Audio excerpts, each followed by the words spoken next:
Boa noite a todos.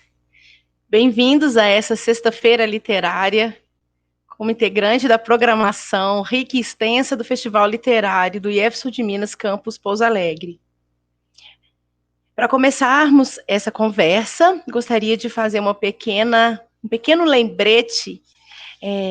Quem estiver assistindo e desejar a emissão do certificado da palestra dessa noite, poderá acessar o link para a inscrição e solicitação desse certificado junto a nós. Então, nessa noite nós vamos conversar um pouquinho sobre a literatura, o livro e o contexto digital. E para isso nós contamos com a presença da professora Rejane Cristina Rocha. Muito bem-vinda, professora Rejane. Muito obrigada pelo convite. Agradecemos imensamente por ter aceito o convite e pela sua presença aqui. Eu é que agradeço. A professora Rejane é graduada em Letras, com mestrado e doutorado em Estudos Literários pela Universidade Estadual Paulista Júlio de Mesquita Filho. Desde 2008, ela atua como docente na Universidade Federal de São Carlos, a UFSCar, especialmente ministrando aulas junto ao programa de pós-graduação em Estudos de Literatura. Em seu trabalho como pesquisadora, extenso e significativo, a professora Rejane volta-se ao estudo da narrativa brasileira dos anos 80 aos nossos dias e ainda busca reflexões da relação entre a literatura e as novas mídias. E é sobre esse assunto que iremos hoje conversar.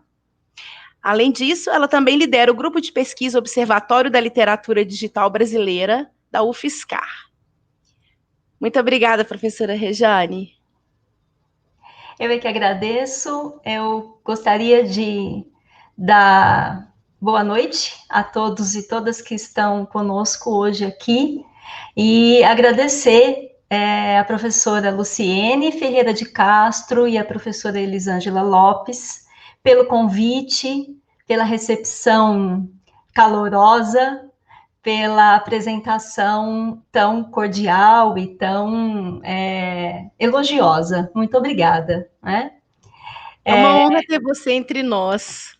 É uma honra para mim estar aqui. Eu quero confessar que eu gostaria de estar presencialmente, mas Sim. é a conjuntura. Então, que bom que temos esse espaço digital, né, para conversar. Que bom. A noite é sua. Fique à vontade. Muito obrigada. Então, quero reiterar meus cumprimentos a vocês que estão aqui para acompanhar essa minha fala numa sexta-feira à noite. Não sei como é que está aí no lugar em que vocês estão. Aqui em São Carlos está armando uma tempestade. E eu espero que isso não cause problemas na internet, né? A minha fala aqui com vocês hoje, que eu gostaria até de chamar mais de bate-papo, eu vou fazer uma fala inicial, mas gostaria muito de, no final, ouvir um pouco vocês, conversar um pouco com vocês, né?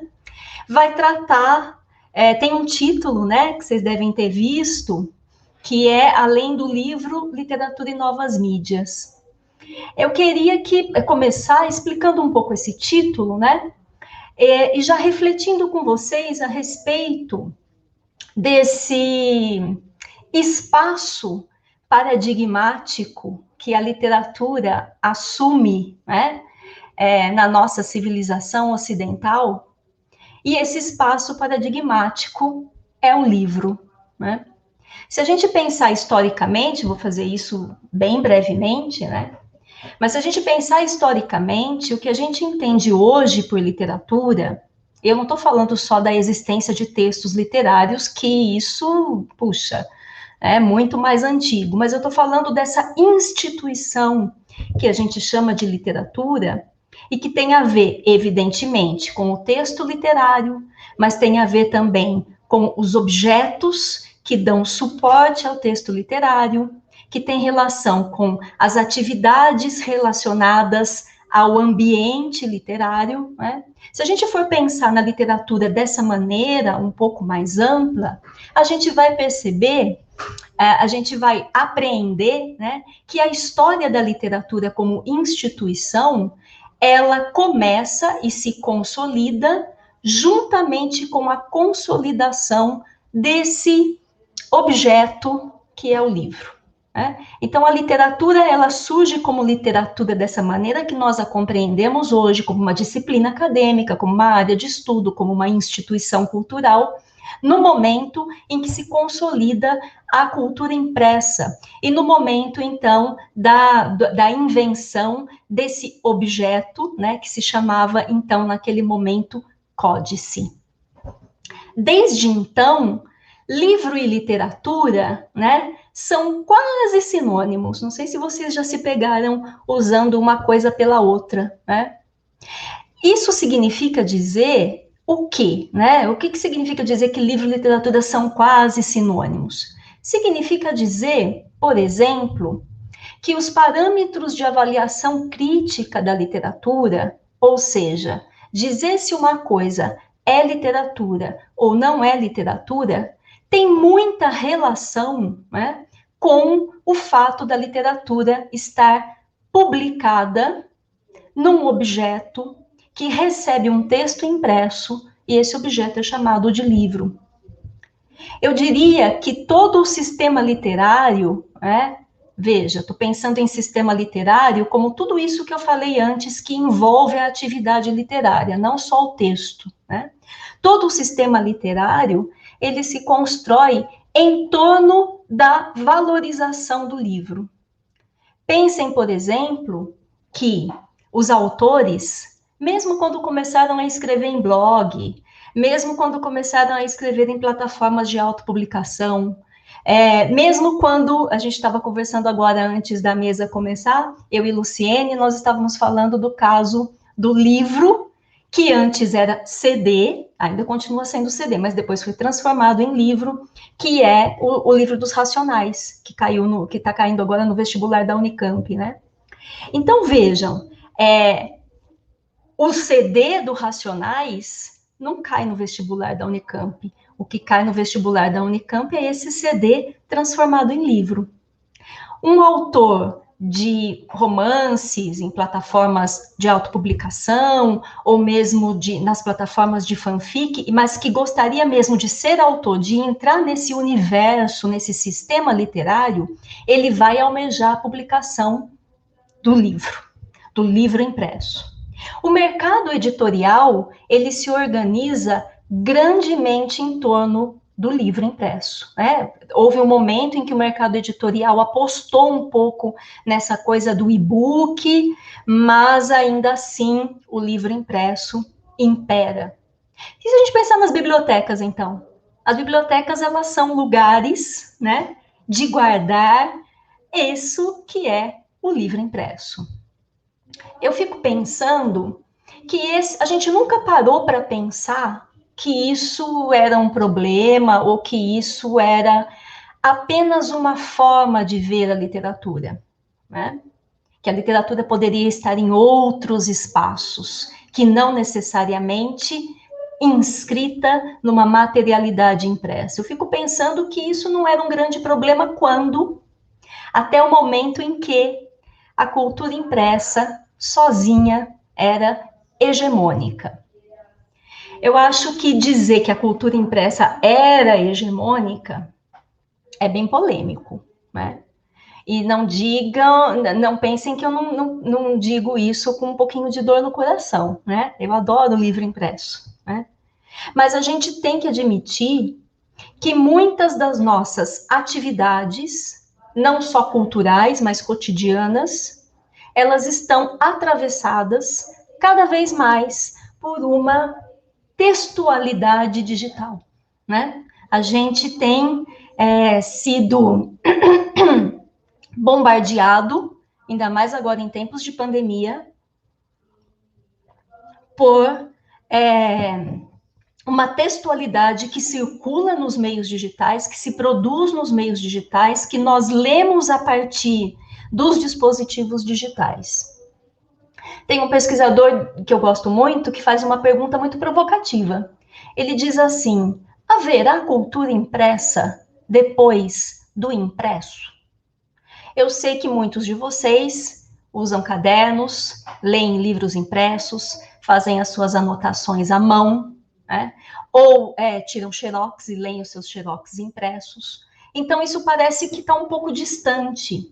Mas eu quero que vocês pensem no seguinte: quantos textos que antes nós líamos no formato impresso e que hoje nós lemos a partir do seu acesso em dispositivos digitais, né? É muita coisa. Então, eu diria, eu não vou dizer jamais que o livro vai ser, eu não vou entrar nessa polêmica, né, de que o livro vai ser substituído pelo livro digital, de que o livro impresso vai desaparecer e com ele vão desaparecer os leitores. Eu não vou entrar nessa polêmica, né? Eu acho que a gente tem que admitir algumas coisas. Primeira coisa que nós temos que admitir, né? Que todos nós, independentemente da nossa habilidade, intimidade e gosto pela tecnologia, né? Todos nós estamos atravessados, né, no nosso cotidiano, no nosso consumo de cultura, nas nossas atividades mais corriqueiras, pela digitalidade. E pensando um pouco quando é que isso começa a aparecer, né, eu acho que, evidentemente, a gente tem que pensar que, claro, né, o surgimento da internet do Brasil se dá de meados para final dos anos 90. Mas a popularização efetiva da internet no Brasil, apesar de todas as desigualdades que nós sabemos que ainda existem, esse país é muito grande e a gente fala de um lugar muito específico, né? Existe muita desigualdade, existe muitas formas, muita precariedade no acesso à internet em alguns lugares, enfim, a gente sabe de tudo isso. Ainda assim, é inegável que a internet no Brasil, e eu acho que não só no Brasil, mas aqui a nossa história é muito específica com relação a isso, essa popularização, ela se dá a partir, sobretudo, da Web 2.0. Não é todo mundo que gosta desse termo, sabe? Web 2.0, mas eu não vou entrar nessa polêmica, né? O que é importante a gente aprender desse contexto da Web 2.0, que, na minha opinião, dá impulso a essa popularização do que eu estou chamando aqui de contexto digital, né? A Web 2.0 é a web que possibilita que todos, inclusive aqueles que não têm nenhuma familiaridade com códigos, com programação, com essa linguagem técnica da computação, produzam conteúdo. Algumas pessoas vão dizer assim, a web 2.0 é a web do Facebook, é a web do Instagram, é a web do Twitter. Sim, que é a web em que todos produzem conteúdo, né?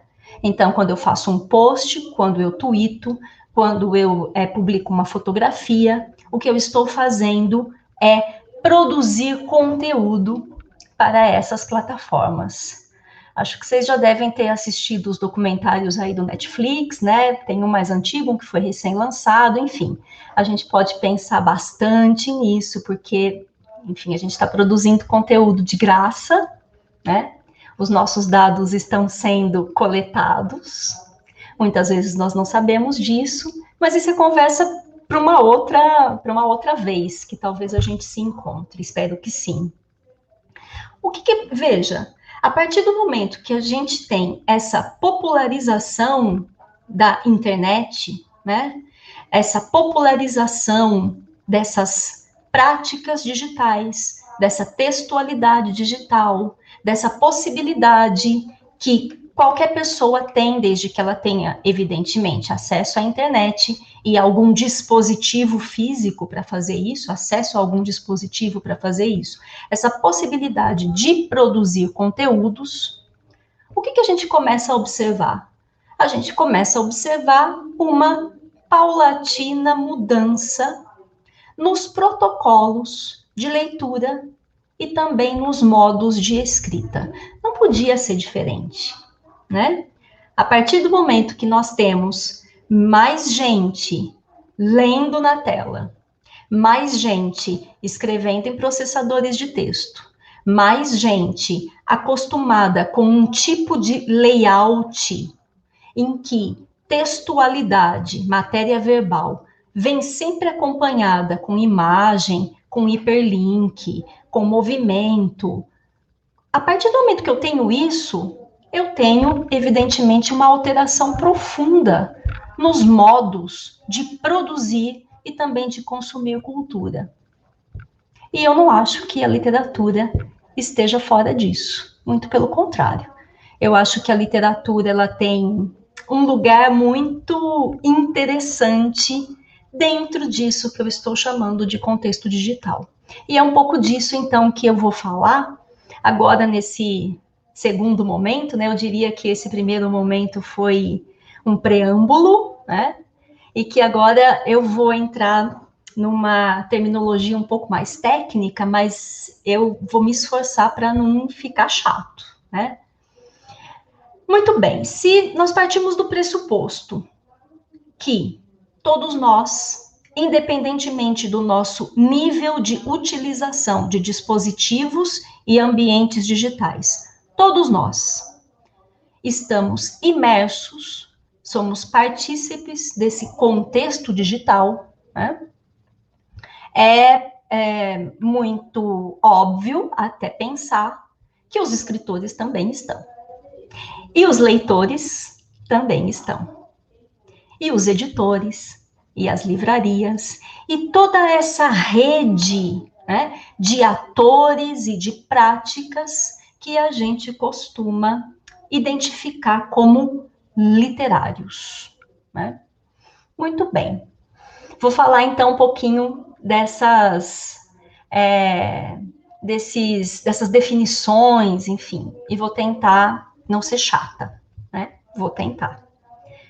Eu acho que existe uma distinção fundamental, né, que a gente tem que começar a fazer, que talvez não seja clara para todo mundo, mas que eu acho que é muito importante para a gente começar a nossa conversa, né? Muito bem, se estamos imersos no contexto digital, se estamos atravessados pela digitalidade, a literatura também responde de diferentes formas, se organiza de diferentes formas dentro desse contexto. E aí eu quero fazer uma distinção, começar fazendo uma distinção, né, entre a literatura digitalizada, a literatura no contexto digital, depois eu vou falar um pouquinho mais sobre cada uma delas, né, e o que eu chamo efetivamente de literatura digital. Deve estar aparecendo aí nos comentários do Facebook dessa transmissão alguns links, né, que eu pedi que fossem compartilhados com vocês. Então, seria muito legal se vocês pudessem, enquanto falam comigo ou depois da palestra, enfim, que vocês pudessem entrar nesses links para, de certa forma, tornar mais claro, mais palpável essa discussão que eu acredito que talvez fique um pouquinho abstrata agora, né? Mas eu tenho certeza que quando vocês clicarem nesses links, tudo vai se esclarecer muito melhor do que com a minha explicação. Muito bem, fica a dica, então, espero que vocês possam conhecer, né, um pouco dessas coisas que eu estou falando aqui. Vamos pensar, então, um pouco no que é a literatura digitalizada, né? Vou dar alguns exemplos que são muito facilmente apreensíveis e rapidamente vocês vão entender do que eu estou falando, né? A literatura digitalizada é aquela literatura que, por vários motivos, posso citar alguns, migra do seu ambiente original, e original por quê? Não porque o ambiente original da literatura seja o contexto impresso, seja o livro. Eu estou aqui para dizer que não é. Né? Original porque esses textos foram publicados originalmente em ambientes impressos. Né? Em livro, em jornal, em folhetos, enfim, etc. E esses textos, por vários motivos, passam, então, por um processo de digitalização, que é nada mais, nada menos do que um processo de escaneamento, esse que a gente faz em casa, claro, né? Uma modalidade desses que a gente faz em casa. E aí, então, montam-se, por exemplo, bibliotecas digitais, né? Vou dar um exemplo, por exemplo, da Biblioteca Brasiliana, lá da USP, a nova Biblioteca Brasiliana da USP, que tem toda a coleção do José Mindlin, que era um bibliófilo enlouquecido por livros raros, por primeiras edições, livros que estão absolutamente fora do mercado, ou que se estão no mercado custam uma fortuna, livros para colecionadores, né? E ele doou a sua biblioteca de livros, né, para a USP, e a USP, então, digitalizou grande parte desses livros e desses documentos. Então, hoje, nós podemos ter acesso a uma parte desses documentos que antes eram impressos e agora são digitalizados, né? Isso é a literatura digitalizada. Posso citar também uma iniciativa muito, muito interessante que tem o Núcleo de Pesquisa em Informática, Linguística e Literatura, lá da Universidade Federal de Santa Catarina, de digitalizar livros, obras que estão fora de circulação, porque nunca mais foram publicados, sobretudo obras do século XIX, nunca mais foram publicados. E hoje em dia é impossível ler esses textos, é impossível encontrar em bibliotecas, é impossível encontrar em livrarias. São textos em domínio público que estão sendo digitalizados e estão compondo, então, essa biblioteca digital desse núcleo, que se chama Nupil. Vocês podem encontrar muita coisa legal lá, né? Isso é, então, a literatura digitalizada, né?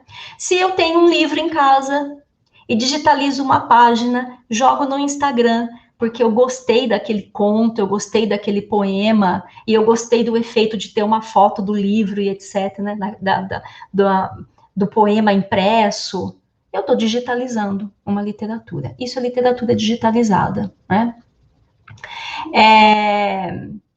Essa é a primeira modalidade, que eu diria assim. Houve uma febre de digitalização logo no começo da popularização das tecnologias digitais, né? Muitas bibliotecas fizeram coisas horríveis, inclusive, assim, de abandonarem seus acervos impressos em prol de construção de acervos digitais, né? Enfim, depois percebeu-se que isso era uma loucura, enfim. Mas dá para vocês terem uma ideia, então, do que eu estou chamando de literatura digitalizada. Um outro caso que eu quero explicar para vocês é isso que eu estou chamando de literatura no contexto digital. Bom, o que é o contexto digital, então? Eu acho que eu já falei um pouquinho lá em cima, né? Esse contexto contemporâneo do qual todos nós fazemos parte, em que as nossas atividades cotidianas de consumo de cultura e agora com a pandemia, inclusive de educação, do contexto educacional, estão sendo mediadas, né, pelos dispositivos digitais. Dispositivos, programas, né, plataformas digitais. Nós aqui estamos hoje numa comunicação mediada por duas plataformas digitais, né, o Facebook e o StreamYard. Muito bem.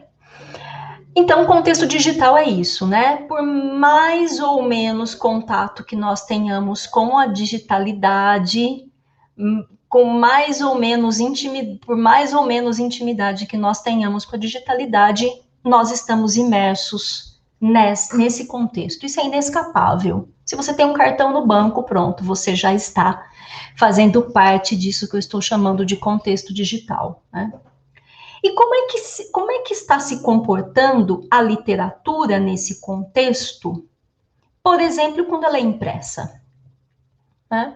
Então, nós temos casos em que livros, romances impressos começam a incorporar procedimentos, linguagens, conteúdos, formatos que são típicos dos ambientes digitais. E eu vou dar só um exemplo, eu só vou dar esse exemplo porque eu gosto muito, né?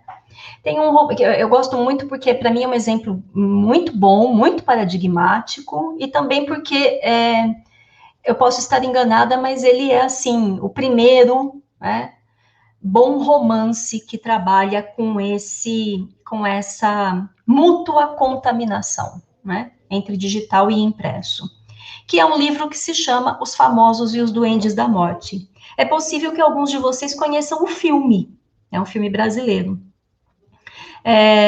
que foi construído, que foi criado junto com o romance, não se trata de uma adaptação.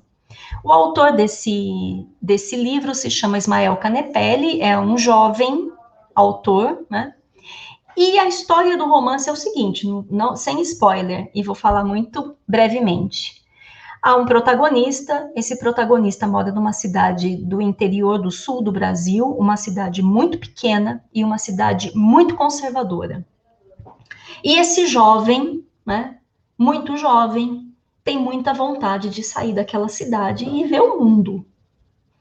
Por mil motivos, não vou contar agora, porque isso também é legal, vocês podem ir ver no romance. Ele não pode sair, mas ele sai toda noite, quando ele entra no chat na internet e conversa com pessoas que não moram nessa cidade, os seus amigos de fora, né? Os seus amigos de longe, né?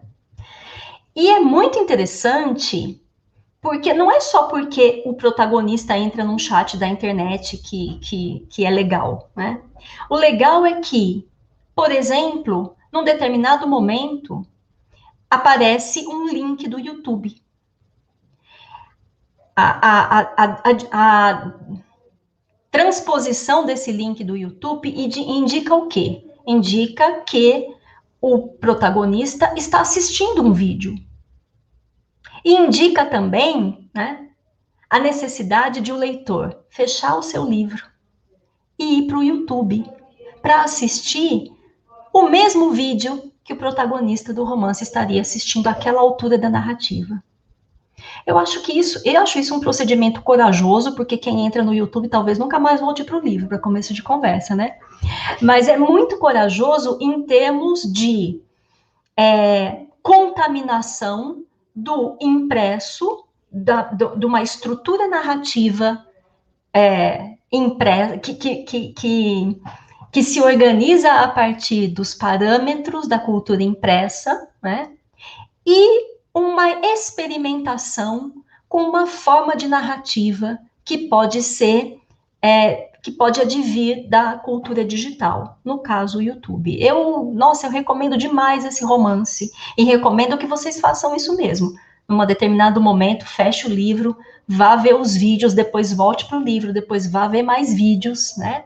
Então, há um canal no YouTube que faz parte da narrativa desse livro, né?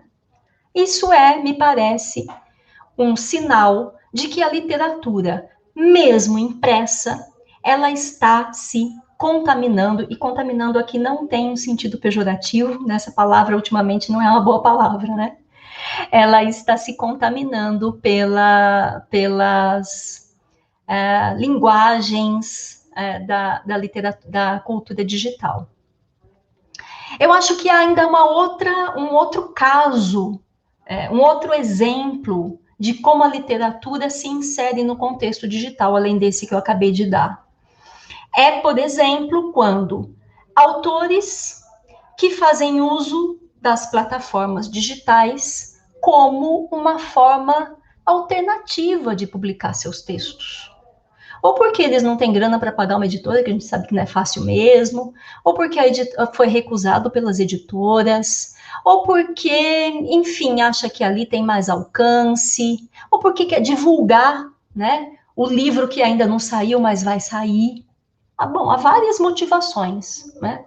Mas é interessante, então, pensar que existe esse espaço para a literatura no contexto digital, nessas plataformas, sobretudo nas redes sociais, né? Eu acho que os primeiros experimentos nesse sentido, ainda antes da popularização de Facebook, Instagram, Twitter no Brasil, os primeiros experimentos foram feitos em blogs, né? os primeiros blogs literários brasileiros, muitos dos primeiros blogs literários brasileiros, eles foram descontinuados no momento em que seus autores publicaram o seu primeiro livro impresso. Isso dá pano para manga, isso é uma conversa interessante que a gente pode desenvolver um pouquinho depois, se vocês quiserem, né? Bom, além dos blogs, hoje em dia, as páginas literárias, as contas literárias nas redes sociais, as plataformas de autopublicação, né, são ambientes próprios do meio digital que estão, na minha opinião, alterando a maneira como a literatura circula na nossa sociedade. E eu acho que ainda tem um outro caso, é o último exemplo desse tópico, depois eu vou partir para o outro, tá bom? Que eu estava pensando hoje, que diz respeito à maneira como alguns conteúdos literários, eles circulam nas redes com objetivos diversos, muitas vezes não literários. Eu vou dar um exemplo, foi um trabalho que eu fiz há pouco tempo, que é bem interessante, que é dos memes literários. Talvez vocês conheçam, talvez até sigam as páginas literárias, né, mais seguidas da internet brasileira, são as páginas dedicadas a Clarice Lispector e ao Caio Fernando Abreu. Dois autores, eu diria que talvez a Clarice até mais do que o Caio, canônicos, né? E que viraram na internet verdadeiros popstars, né? Eles são sumidades na internet.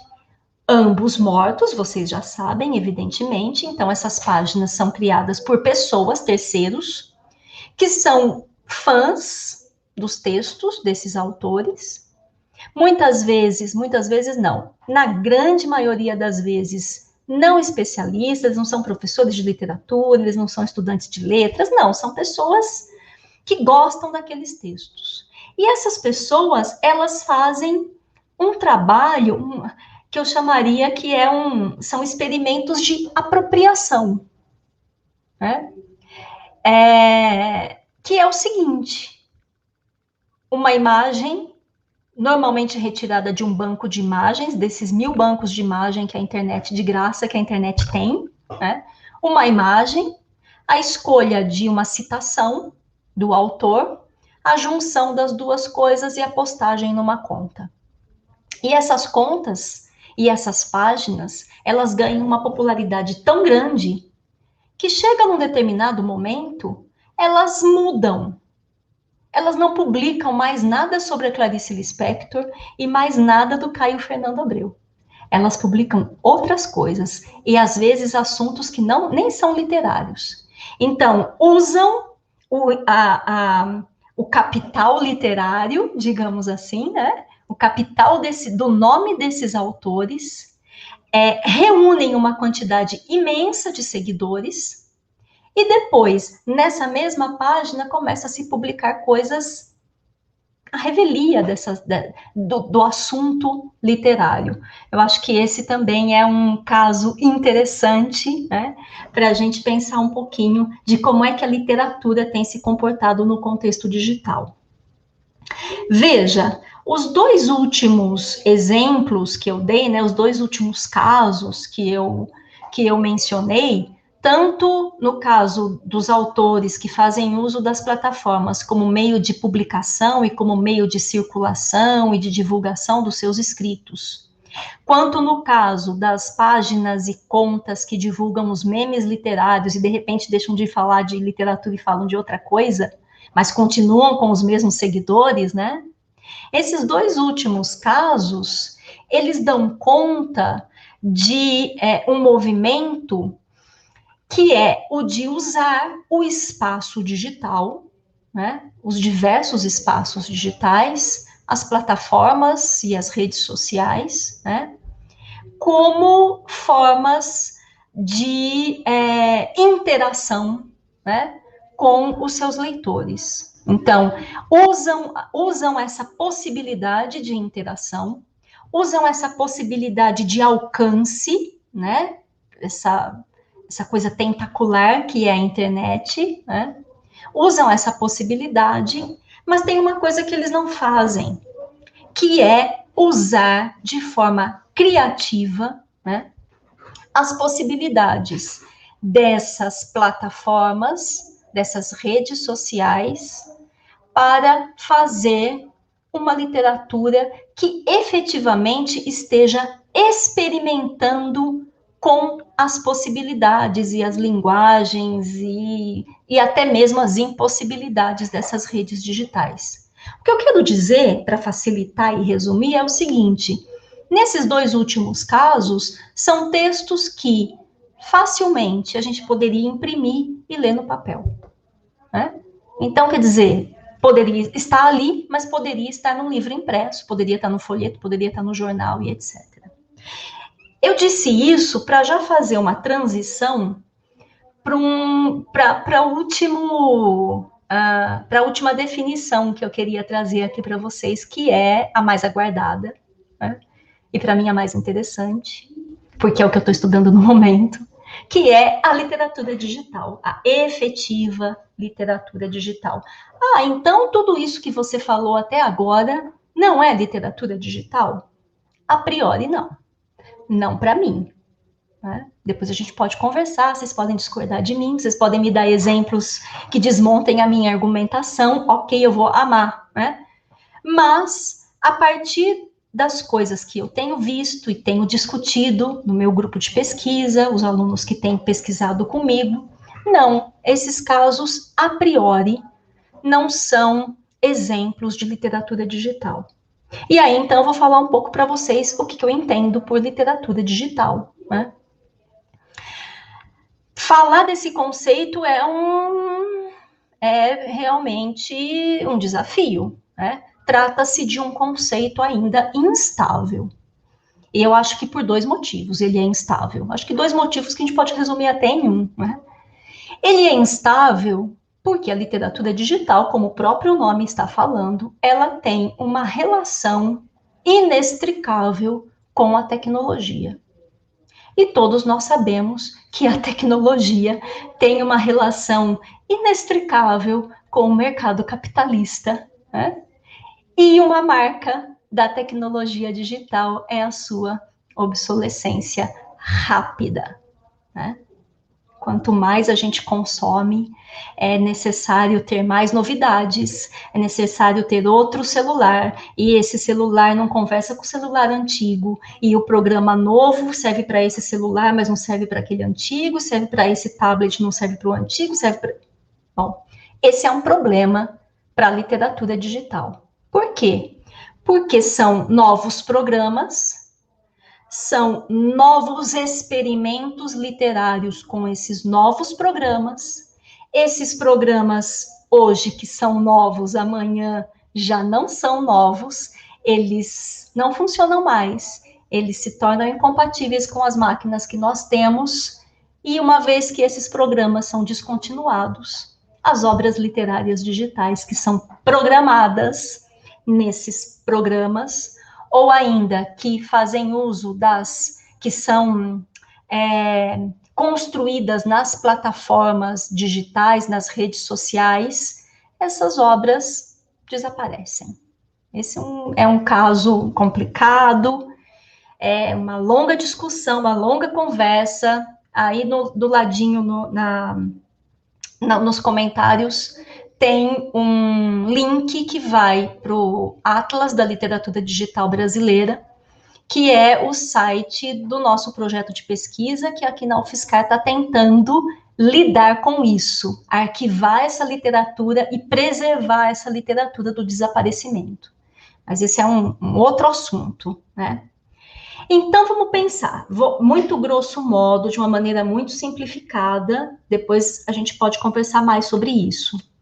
A literatura digital, como eu a tenho entendido, é aquela que faz uso das potencialidades do meio digital para experimentar uma nova linguagem ou uma outra, melhor do que nova, uma outra linguagem literária.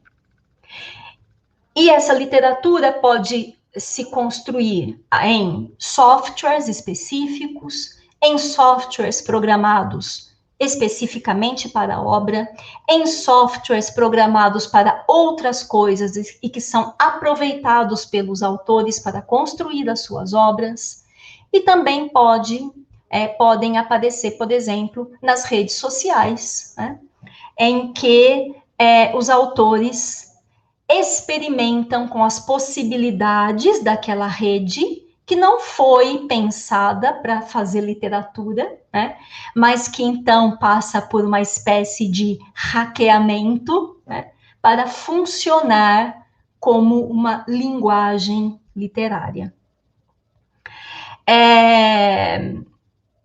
Acho que é uma definição que abarca bastante coisa, mas quero dizer para vocês que pode ser que amanhã surja um novo objeto literário digital, trabalhando com uma nova tecnologia, ou ainda sendo construído numa outra plataforma, ou numa outra rede, e que venha a mudar esse conceito. Por isso que eu estou falando, então, que é uma definição muito instável, né? De qualquer maneira, eu gostaria de dizer assim, olha, que a literatura digital, ela, em termos gerais, me parece que ela pode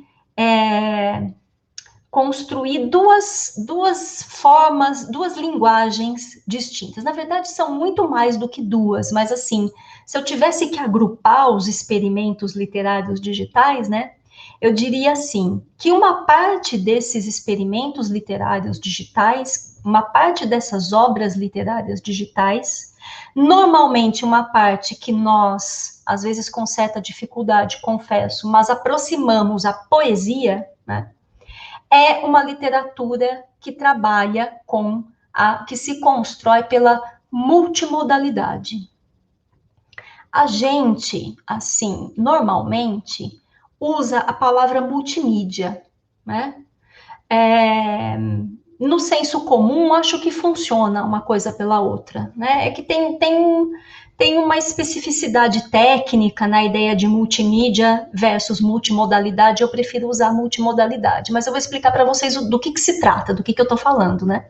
A multimodalidade é um tipo de linguagem que alia a matéria verbal, o som, o movimento, as imagens e tudo isso para compor um objeto digital. Um outro tipo de linguagem muito utilizada em obras literárias digitais é o hipertexto. Eu diria que o hipertexto é, assim, o procedimento mais básico da nossa vida na internet. Quando a gente clica no link, o link abre outra página, nos leva para navegar para um outro conteúdo, e ali você clica no outro link, e isso vai embora. Isso é o procedimento hipertextual. As obras hipertextuais da literatura digital brasileira, sobretudo, elas são mais narrativas, né, do que poéticas. Tem exemplos aí do ladinho para vocês aí nos comentários, vocês podem dar uma olhada sobre isso. E, por fim, eu já tinha falado brevemente, né, mas os experimentos em redes sociais, né? Então, me parece que a literatura digital, que recentemente tem aparecido nas redes sociais no Brasil, elas indicam uma coisa importante sobre a especificidade da literatura digital brasileira e desse sistema literário que está começando a surgir no ambiente digital no Brasil, que é o seguinte: nós não temos, nós não fazemos parte, né, do centro do desenvolvimento tecnológico mundial. Nós somos um país periférico nesse sentido. E por isso, e também, isso também é uma causa, né? Nós não sabemos programar, nós não aprendemos linguagem de programação na escola, nós mais ou menos entendemos como funciona essa história de algoritmos, mais ou menos. A gente mais ou menos ouviu falar que o Facebook rouba os nossos dados, mas também não sabemos muito bem como, né? Eu acho que isso tudo indica um tipo de relação com a tecnologia e com a programação, com as linguagens de código, que fazem com que os nossos autores, né, literários procurem desenvolver seus experimentos literários em ambientes que já estão prontos, que já estão dados, que eles não precisam mexer com os códigos. E eu acho que o ambiente de redes sociais, por exemplo, as plataformas de redes sociais, são interessantes nesse sentido. Não se trata de pegar o texto que podia ser impresso e publicar nas redes sociais. Trata-se de entender como aquela rede funciona e tirar proveito, né, desse funcionamento para construir uma literatura que experimenta com essas possibilidades desse ambiente digital. Então, já está bem adiantada a hora, eu achei que eu fosse falar menos, para a gente ter mais tempo de conversar. Eu reitero o convite para que vocês conheçam as obras que eu deixei de exemplo aí nos comentários da transmissão, que vocês conheçam o nosso projeto de construção do arquivo da literatura digital brasileira, e fico à disposição para que a gente possa conversar, e agradeço demais a oportunidade de estar aqui com vocês essa noite. Muito obrigada.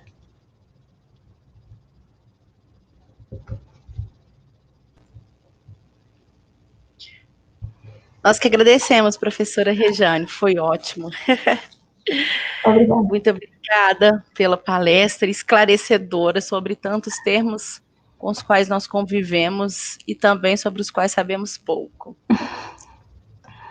Nós abrimos agora a possibilidade dos comentários e perguntas das pessoas que estão nos assistindo. Fiquem à vontade para questionar, fazer observações.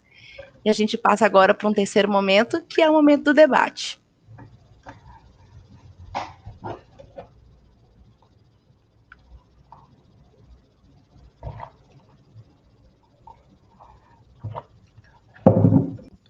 Tadeu Braga fez uma observação aí, vamos ver o que ele tem a nos dizer.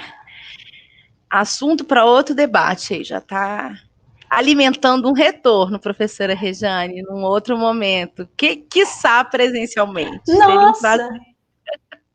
Oxalá! Um número muito grande de escritores e leitores ainda existente que acha mais sensível, profundo e significativo a impressão em papel. Isso é fato. O deleite, né, como objeto. Outra, o absurdo domínio de corporações do mercado literário, como a Amazon, massacrando livrarias e também editoras diversas. Fato. A participante citou a obsolescência provocada pelo capitalismo no mundo digital literário. Gostaria de comentar, professora? Posso comentar, Tadeu. Obrigada pela sua participação e por estar aqui me ouvindo nessa sexta-feira. Aqui, chuvosa, não sei como é que tá aí. Então, Butz, você tem toda a razão, é assunto para uma outra conversa. Eu não acho, Tadeu, que pessoas que gostem do livro impresso vão desaparecer. Entendeu? Eu gosto do livro impresso. Vocês podem ver ali atrás, ó. É só uma das minhas estantes de livro. Mas eu acho que, de qualquer maneira, esses livros impressos que nós prezamos tanto, eles estão sendo, de alguma forma, contaminados, de novo essa palavra, ou palavra horrível nesse contexto, né? Eles estão sendo, de certa maneira, contaminados por essa cultura digital na qual nós estamos imersos. Ou seja, os textos contemporâneos, tá bom? Não estou falando de Machado de Assis, né? Os textos contemporâneos, os romances que estão sendo publicados hoje, os poemas que estão sendo publicados hoje, eles, de alguma maneira, vão dialogar, incorporar ou rechaçar, e rechaçar também é uma forma de diálogo, né? Também é uma resposta a esse contexto que é o contexto da digitalidade. Então, me parece assim, não se trata, como eu disse na minha fala, da substituição de um suporte pelo outro, né? Trata-se, na verdade, da convivência dessas duas culturas, a cultura digital e a cultura impressa, né? E trata-se de nós, que estudamos a literatura, entender como se dá né, essa contaminação mútua, essa junção, né, esses vários procedimentos aí de intermedialidade, de transcodificação, e aí tem um monte de palavrão sobre isso, né? Mas eu acho que é disso que se trata, da gente entender hoje, né? Como é que se dá a relação entre cultura impressa e cultura digital. E me parece, sabe, que a literatura é um lugar incrível para a gente ver isso, né? Então, eu também sou interessada em literatura contemporânea não digital, né? Mas eu acho que a literatura contemporânea não digital, em muitos casos, tem incorporado a problemática do digital, nem sempre como tema, mas às vezes como linguagem, às vezes como recurso estético, às vezes como procedimento, né? Então, eu acho que é isso. Eu não tenho conclusões a esse respeito, mas eu acho que está aí um bom campo para a gente discutir. E sobre as outras coisas que você falou, né, Tadeu, a coisa da Amazon, bom, essas grandes corporações, né, não só a Amazon, mas Facebook, mas Instagram e Twitter, enfim, a internet ela foi sequestrada por essas grandes corporações, né? A internet era uma outra coisa antes dessas grandes corporações. E vale a pena a gente ficar atento, né? Como é que aquela promessa da cultura digital que existia no começo dos anos 2000, né? Um mundo sem fronteiras, aquele que você podia navegar por tudo, conhecer tudo. Como é que essa ideia foi absolutamente sequestrada pelas grandes corporações? E eu fico muito triste quando eu percebo os meus alunos bem jovens, né, que o que eles conhecem da internet é Facebook e Instagram. Então, eles não conhecem outras coisas, eles não conhecem outras maneiras de usar esse espaço, que para mim é sensacional, né, a não ser Facebook e Instagram, ou Twitter, em alguns casos. Então, eu não tenho preconceito, mas eu acho que a internet deveria ser mais, né? E gosto quando eu vejo, então, os experimentos de literatura digital, porque o que a literatura digital está fazendo é o seguinte: ela pega essas plataformas que são das grandes corporações e que são construídas com um objetivo muito específico de capitalizar os nossos dados, né, de gerar lucro para os seus investidores, e os autores de literatura digital estão hackeando essa função, estão fazendo um uso desviante dessas plataformas. E eu acho isso, gente, revolucionário. Eu acho sensacional. Acho que a gente tem que prestar atenção nessa moçada que está fazendo literatura e arte nessas plataformas e no ambiente digital como um todo. É isso.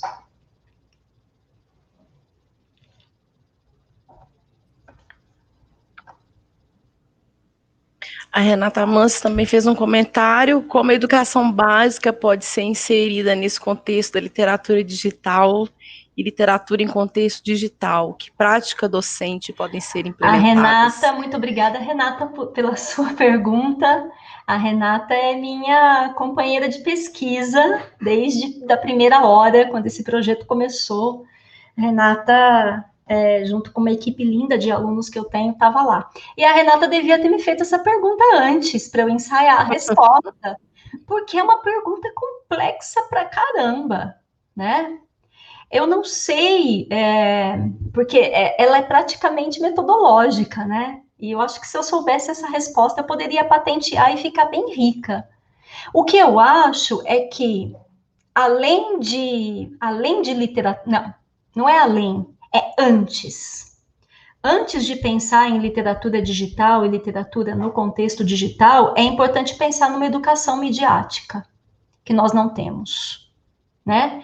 Entender como funcionam as plataformas, entender que permissões que eu estou dando quando eu assino um termo lá, quando faço uma conta numa rede social, entender o que é fake news, entender como é que se dá a dispersão dessas fake news, entender como é que se dão os linchamentos virtuais, né? Entender essas coisas, eu acho que é para ontem, né? No nosso ensino básico, mas não só, eu diria que até mesmo no ensino superior, sabe? E aí eu acho que o que a literatura digital pode ajudar é naquilo que eu estava falando antes, do hackeamento do sistema, sabe? De fazer um uso, de mostrar para o menino, para a criança, enfim, para o jovem, que aquele ambiente, ele tem que ser usado, primeiro, de maneira crítica, né? Ele tem que entender qual é a ressonância das coisas que ele faz ali. Ele tem que entender que a vida digital não é uma vida paralela que nós levamos. A gente tem essa coisa, o digital e o real. Não, gente, é a mesma coisa. Não existe mais essa separação, mundo digital e mundo real. É a mesma coisa. Entender que a ética, o respeito, prezar pela verdade, prezar pela honestidade, isso faz parte do mundo como um todo. E o mundo digital, ele é um mundo, né? As suas ações ali têm ressonância. Isso é uma coisa importante que eu acho que os meninos têm que entender. E uma outra coisa que eu acho fundamental é que eles podem fazer um uso criativo desses ambientes. E não só um uso passivo. Não só pegar no celular e ficar rodando a tela o dia inteiro. Que ele pode mexer com aquilo, que ele pode produzir um conteúdo que seja um conteúdo interessante, criativo, educativo e etc. Eu acho que isso é para ontem. Eu acho que antes da gente pensar em proibir o celular na sala de aula, eu tô me colocando, tá? Eu não estou dando lição de moral para ninguém. Eu estou me colocando como educadora agora, fazendo meia-culpa, né? Antes da gente proibir o celular na sala de aula e brigar com o menino e apreender o celular, a gente tinha que pensar em formas de tornar, né, o uso desses dispositivos e de tudo isso é, é, um uso crítico e um uso criativo. Não respondi nada do que a Renata perguntou e depois eu vou brigar com ela, porque ela devia ter me feito essa pergunta antes. Maravilha. Tem muita coisa para discutir em relação a isso, num contexto educacional como o nosso, né? A Luciana Goulart fez um comentário. Muito boa palestrante, professora. Muito boa sua palestra, professora. Obrigada por compartilhar seu conhecimento conosco. Gostaria de saber sua opinião sobre a importância das mídias e tecnologia no espaço escolar. Luciana, parece que eu li aqui a sua pergunta para fugir da pergunta da Renata, mas eu não li, não. Estou lendo agora, mas eu acho que é mais ou menos o que eu tinha comentado antes, né? Como a Luciene falou, eu não sou tecno-utópica, sabe? Porque o mundo se divide, né? Entre os tecnofóbicos e os tecnotópicos. Eu acho que eu não sou nenhuma coisa nem outra, né? Pelo menos eu gostaria de não ser, me esforço para não ser. Eu não sou uma deslumbrada digital, eu não acho que é a nossa panaceia. Não, não é a nossa panaceia, porque o digital nada mais faz parte desse mundo que é o que a gente vive mesmo. São as mesmas pessoas, os mesmos atos, as mesmas coisas, né? Só que tudo amplificado, né?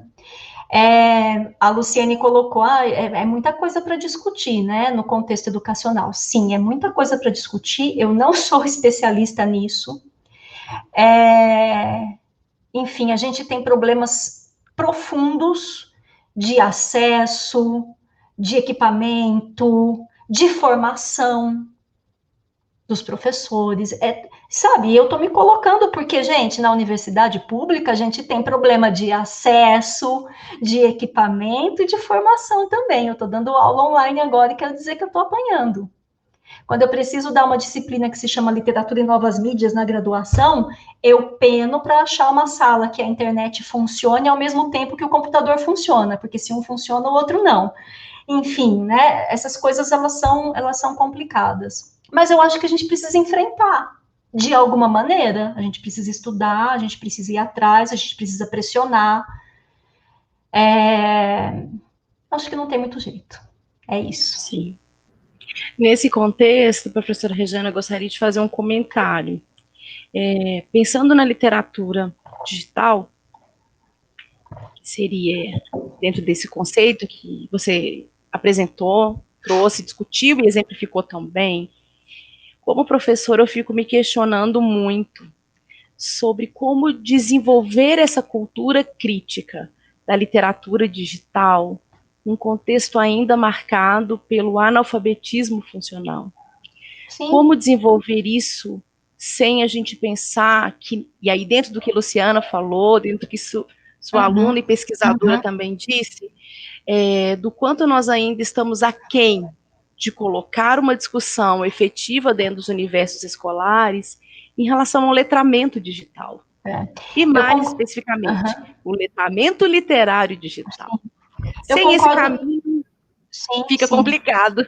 Eu concordo, assim, 100% com o seu diagnóstico, Luciene. Eu acho que é bem complicado. Tem uma professora aqui da UFSCar, a professora Tânia Pellegrini, que escreveu, durante a década de 90, um trabalho muito importante pensando o lugar da literatura numa sociedade sequestrada pelas imagens. Ela estava pensando na televisão naquela época.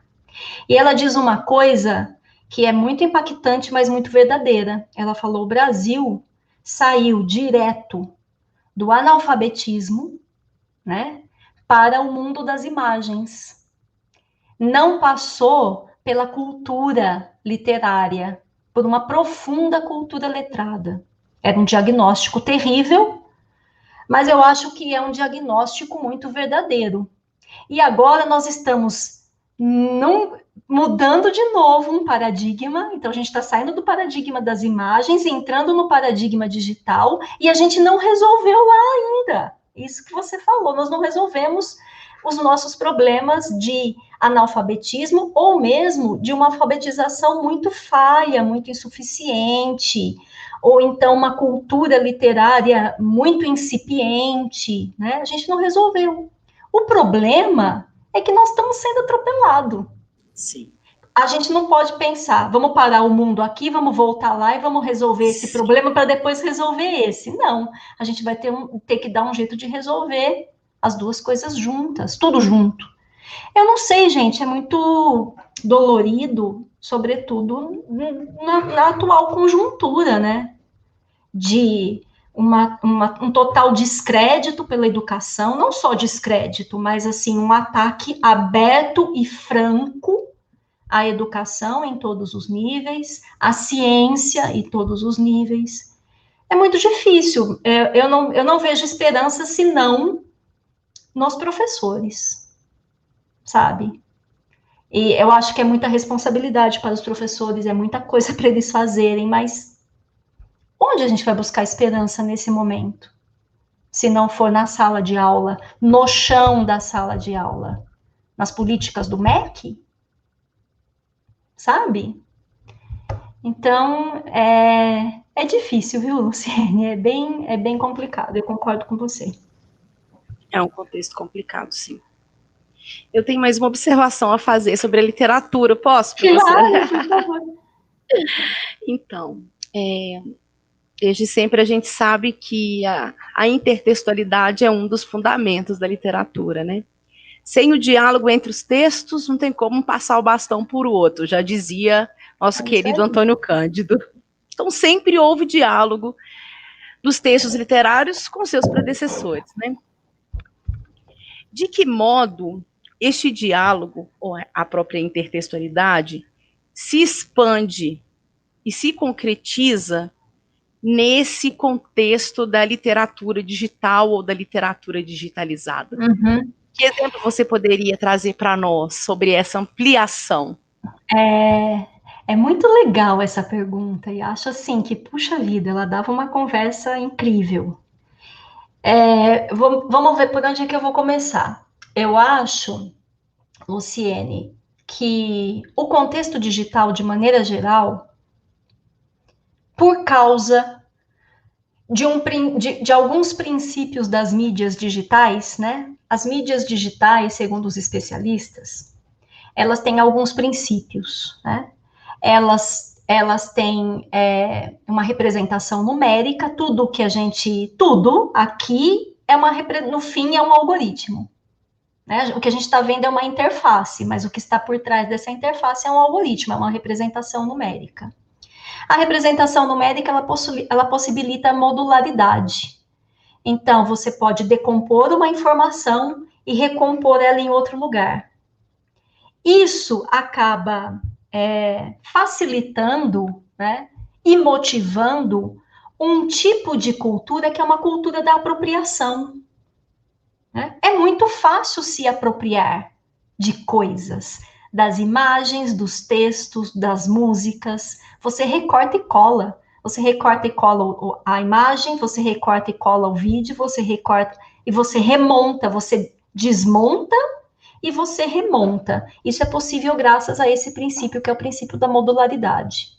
Então, me parece que a intertextualidade, que é essa possibilidade, essa poética da citação, né, explícita ou não, ela é muito beneficiada no contexto que é o contexto digital, porque as mídias digitais favorecem isso que é essa rede de citações.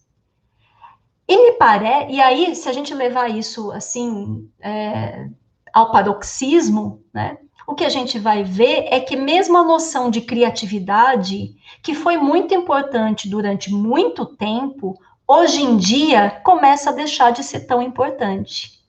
Mas importante é você saber quais informações você pega, como é que você as reorganiza e que tipo de produto você entrega a partir dessa reorganização. Né? Então, eu acho esse tema fascinante e a gente colocou aí um dos links, né, que a gente deixou aí é de uma obra literária digital de um autor português que eu gosto muitíssimo, que se chama Amor de Clarice, que é nada mais, nada menos do que um exercício hipertextual, claro, de apropriação, de reciclagem, né, do conto Amor da Clarice Lispector, né? Isso se transforma num poema, o conto é transformado num poema, transmídia, né? Com uma série de possibilidades, inclusive de interação com o leitor. O leitor pode mudar as frases de lugar. E quando ele opera essa mudança, né, na tela, o som também muda. E isso se casa com as imagens. Gente, o que a gente tem ali não é mais o conto Amor da Clarice Lispector, é uma outra coisa, mas é também o conto Amor, né? Então, é um tema fascinante, enfim, eu gosto muito desse. Que bom que eu trouxe, porque me parece que é o exemplo mais claro que nós temos, assim, dessa intertextualidade nesse contexto, que é um contexto de apropriação, muito típico do digital, né? Não sei se eu respondi. Claro que respondeu, sim. Eu estou curiosa para ir lá Ai, navegar vai no Amor sim, de você vai Clarice. amar, é demais, é demais. Aí o Lucas Firmino, nosso professor e seu aluno eterno. Rejane Mivida, em termos de ensino de literatura no Brasil, a respeito do que você chama de multimodalidade literária, existe a possibilidade de ela ser incorporada à base nacional curricular? Você acredita que a literatura clássica impressa cederá espaço para a literatura digital na escola em algum momento? Olha, Lucas, é um exercício de. Obrigada pela pergunta, querido. É um exercício de futurologia, né? O que eu acho assim, quando é que, por exemplo, nós, sei lá, menos de 20, 15 anos atrás, né? A gente pensaria que os racionais cairiam num vestibular da Unicamp. Ou que nós estaríamos lendo Carolina Maria de Jesus nas escolas. Eu acho assim, todo o clima no Brasil está muito conservador, né? Preciso dizer por quê, né? Todo o clima está muito conservador. Então, me parece que agora não é um momento favorável. Agora. Mas esse momento há de passar, minha gente, né? Eles passarão e a gente passarinho, quem sabe, né? Eu acho que existem problemas muito específicos com os quais a gente tem que lidar. Por exemplo, onde que eu vou dar uma aula de literatura digital numa escola pública? Porque não basta eu mostrar isso numa tela de PowerPoint para o aluno. O aluno ele tem que mexer nessa obra. Ele tem que entender que quando ele dá um clique, a obra responde para ele. Que a leitura já não é mais a leitura. Não vou falar que é leitura passiva, porque a leitura nunca é passiva, né? Mas não é a leitura corriqueira que a gente faz de um livro. É uma outra coisa. Exige um trabalho do corpo, você tem que clicar. Se você não clicar, nada acontece. O texto não funciona. Olha a palavra que eu usei, não funciona, né? E me parece que esse é um problema, assim, muito básico, mas como são básicos e profundos os problemas na educação básica brasileira, né? Infelizmente. Então, eu não sei se tem chance de ser incorporado agora, nesse momento em que nós estamos. Acho que não. Esse momento em que nós estamos, eu acho que está aí uma gente que, se pudesse apagar, Carolina Maria de Jesus apagaria, se pudesse apagar as vozes do rap, apagaria, né? A gente não pode deixar, né? Mas eu acho que o mar não tá para peixe, não, felizmente.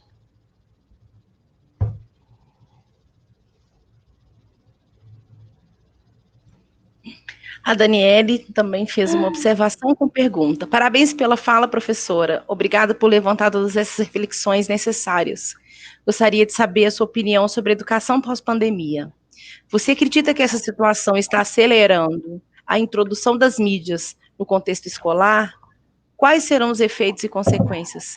Como nós, educadores, deveremos nos portar frente a isso quando do retorno? Daniele, obrigada pela pergunta tão importante, tão pertinente, mas eu não tenho condições de responder. Eu só tenho condições de responder a partir da minha prática docente, né? Eu não sou uma estudiosa da educação, né? Eu sou só uma professora de literatura, tentando entender o mundo digital, apanhando com isso também. Eu só posso falar da minha prática docente, né? Da minha prática docente durante a pandemia, de como é que eu encontrei soluções para estar perto dos meus alunos, para estar perto do meu grupo de pesquisa, né? O meu grupo de pesquisa, nós nos reuníamos semanalmente, todos os dias, toda segunda-feira à tarde, religiosamente. E ali nós falávamos da vida, nós estudávamos, nós conversávamos, nós produzíamos, assim, num espacinho desse tamanho, que era o espacinho da minha sala lá na UFSCar, mas era ali que a gente construía o nosso saber juntos, né? E isso poderia ter sido inviabilizado se não fossem pelas ferramentas digitais, que eu não sabia usar. Eu sabia mais ou menos, porque banca é uma coisa que, né, faz muito tempo que já não tem mais dinheiro para fazer banca presencial na pós-graduação neste meu Brasil. Então a gente já fazia muita banca assim, pelo Google Meet, sobretudo, né? Ou pelo, nem lembro, o Zoom não existia ainda nessa época, eu não conhecia, né? Mas enfim, a gente conhecia uma outra ferramenta, mas não conhecia algumas funcionalidades dessas ferramentas que eu passei a conhecer agora. Eu ainda acredito na educação presencial. Eu ainda quero voltar a me reunir com os meus alunos na minha sala de aula, que não tem nem ventilador, mas que saudade, gente, sabe? Que saudade. É disso, eu acredito nisso. Mas eu acredito também que há coisas que a gente possa continuar usando, não para substituir, mas para compor. Existe uma discussão muito interessante que tem sido feita sobre educação híbrida. Esse é um conceito, inclusive, já, né? Que eu acho que a gente não pode ter medo e nem resistência de ir conhecer. E conhecer não significa que a gente vai adotar, mas ir conhecer eu acho legal. O que pode melhorar, né? Como é que a minha relação com os meus alunos, com o meu grupo de pesquisa pode se tornar mais próxima com esse espaço a mais que é o espaço digital? Eu acho que é um pouco isso, mas tem uma coisa que eu acho que é muito importante a gente conversar também, né? Que eu acho que mais do que. Eu acho que isso é fundamental, que qualquer educador precisa ter um posicionamento crítico diante dessas ferramentas digitais. Nós estamos usando aqui o Facebook, né, gente? A gente está usando o Facebook para falar mal do Facebook. A gente está usando o Google Meet para falar mal do Google. Mas isso está claro que nós estamos passando por um novo tipo de colonialismo, que é o colonialismo de dados. Né? Existe muita gente, muitos sociólogos e muitos educadores falando sobre isso também. É importante a gente entender qual que é o papel dessas plataformas e qual que é o nosso lugar dentro dessas plataformas. O que é que nós estamos cedendo para usar isso de graça, né? Eu acho isso. Mas eu realmente eu não sei. Eu acho que o que o que eu vejo de legal é muita gente estudando coisas novas a respeito disso, né? Então, e muita gente que tinha muita resistência quando se viu obrigado a usar, começou a perceber que sim, pode ajudar, que algumas coisas podem acontecer nesse ambiente, né? Mas, Daniele, a sua pergunta é muito difícil para uma simples professora de literatura. Eu não sei. Né? Eu acho que é uma pergunta para um especialista em educação mesmo, né? E acho que entre eles também não há consenso, não. Acho que depende de quem, né? As coisas vão aparecer de maneira diferente. O Tadeu fez novo comentário, perfeita. Devemos conviver com os dois formatos, mas para tanto precisa-se avançar no ensino e formação da cultura digital no país. Parabéns pela sua excelente explanação inicial e agora Muito no obrigada, debate. Tadeu. Muito obrigada. Como em quase todas as áreas, a educação e a cultura também sofrem com o retrocesso político brutal no país, principalmente nos últimos 4 anos. Devem haver mudanças profundas na economia e na política para podermos avançarmos e transformarmos nessa área. Assina Aguardemos. embaixo. Bom, tem uma eleição aí chegando, né? Professora Rejane, a gente está, então, encaminhando aqui para nos despedirmos. Queria agradecer mais uma vez e sempre sua presença, sua disponibilidade, pela excelente palestra, pela delícia do debate. Muito obrigada em nome de todos os servidores do campus Pouso Alegre. Muito obrigada por participar do nosso festival literário. Luciene, eu que agradeço, eu quero parabenizar você e todos os organizadores e todo esse corpo docente motivado, né? É uma alegria estar aqui, foi muito interessante a conversa, e eu quero de verdade poder voltar e tomar aqui presencialmente numa próxima oportunidade. Tomara que sim. Nós também Obrigada a torcemos presença de aqui. todo mundo.